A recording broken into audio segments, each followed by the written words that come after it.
podré si alguno no me enseñare. Y rogó a Felipe que subiese y se sentase con él. Podemos ver su hambre y su deseo de conocer la palabra de Dios. Le rogó a Felipe, hermanos.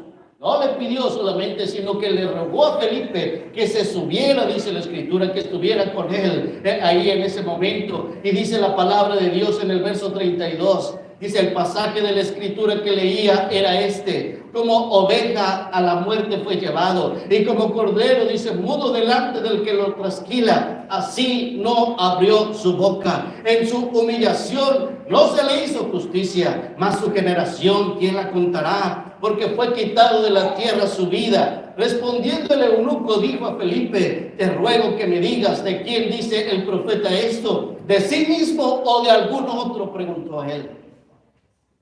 No era casualidad que el eunuco estuviera leyendo esta escritura. Hermanos, no era de pronto como una coincidencia. No, hermanos, nosotros sabemos que de parte de Dios venía todo esto. Él estaba leyendo precisamente esta escritura. Y cuando hace la pregunta, dime, ¿de quién dice esto el profeta? ¿De sí mismo o de algún otro? Hermanos, usted y yo podemos ver cómo Felipe comienza a predicarle a nuestro Señor Jesús. En el verso 35 dice, entonces Felipe, abriendo su boca y comenzando desde esta escritura, le anunció el evangelio de Jesús. Y dice, yendo por el camino llegaron a cierta agua, y dijo el eunuco, aquí hay agua, ¿qué impide que yo sea bautizado?, pregunta él. ¿Qué impide que yo sea bautizado? Podemos ver, hermanos, cómo Felipe le comienza a hablar del evangelio, de cómo fue nuestro Señor Jesús maltratado por nuestros pecados, cómo Él no abrió su boca como cordero que es llevado al matadero, que Él fue herido por nuestras rebeliones y molido por nuestros pecados, y que el castigo de nuestra paz fue sobre Él. Él comenzó a predicarle todo este evangelio, hermanos. Podemos ver que el eunuco estaba deseoso de escuchar la palabra de Dios, y esta llegó a lo más profundo de su corazón. Él entendió el evangelio, él comprendió lo que el Señor Jesús había venido a hacer por nosotros y de cómo su sangre había sido derramada por nuestros pecados, a tal grado, hermanos, que cuando llegan a cierto lugar, el eunuco se da cuenta que hay agua ahí, y entonces él hace la pregunta diciendo, aquí hay agua, ¿qué impide que yo sea bautizado? Felipe le dijo, si crees de todo tu corazón, bien puedes. Y entonces podemos ver que el eunuco dijo, creo, yo he creído esta palabra. Podemos ver cómo descienden los dos juntos ahí, hermanos, al agua, y dice la palabra de Dios que Felipe le bautizó, dice la escritura. Dice la palabra de Dios ahí en el verso 38, y mandó parar el carro y descendieron ambos al agua, Felipe y el eunuco, y le bautizó. Dice, cuando subieron del agua, el Espíritu del Señor arrebató a Felipe, y el eunuco no le vio más y siguió gozoso su camino, dice la palabra de Dios.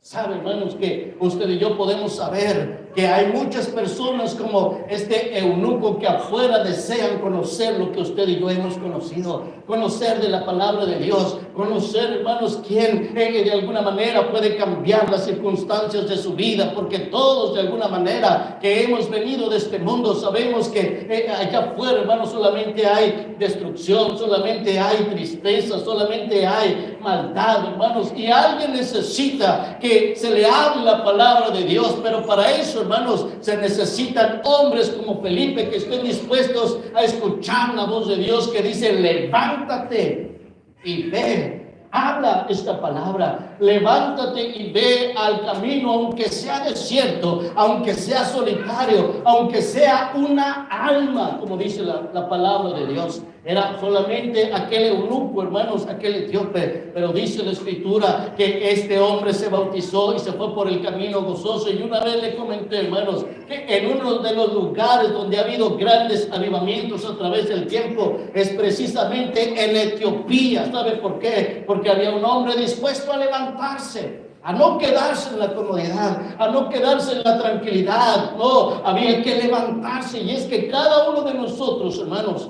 tenemos que saber que para hacer grandes cosas de parte de nuestro Dios es necesario precisamente eso, levantarnos.